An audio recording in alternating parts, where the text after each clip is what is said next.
سلام علیکم و رحمت الله و برکاته. دوستان و برادران عزیز، یکی از بهترین تحفه ها برای انسانانی که نو زن میگیرن یا که برای انسانانی که زودروز دارن یا که برای پدر و مادراشون میخوان یگان چیزی که بهترین تحفه بکنن، یکی از بهترین تحفه هایی که در داخلش هم جای نماز است، هم قرآن است، هم رومال است، هم سطر است، بسیار چیزا خالص داره در داخلش.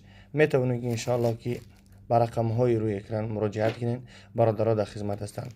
از نوم کانال صلاح جامه بگیرین، برای شما انشاءالله تخفیف میکنن.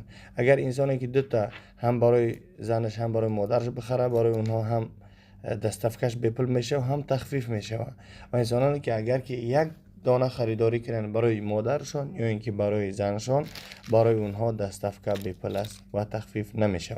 با همون خاطر بهتر افضلترش یکی از بهترین تحفه‌ای که در داخل همه چیز وجود داره این قرآن است. الله نگهبانتان باشه. بر رقم های روی اکران میتوانید که مراجعه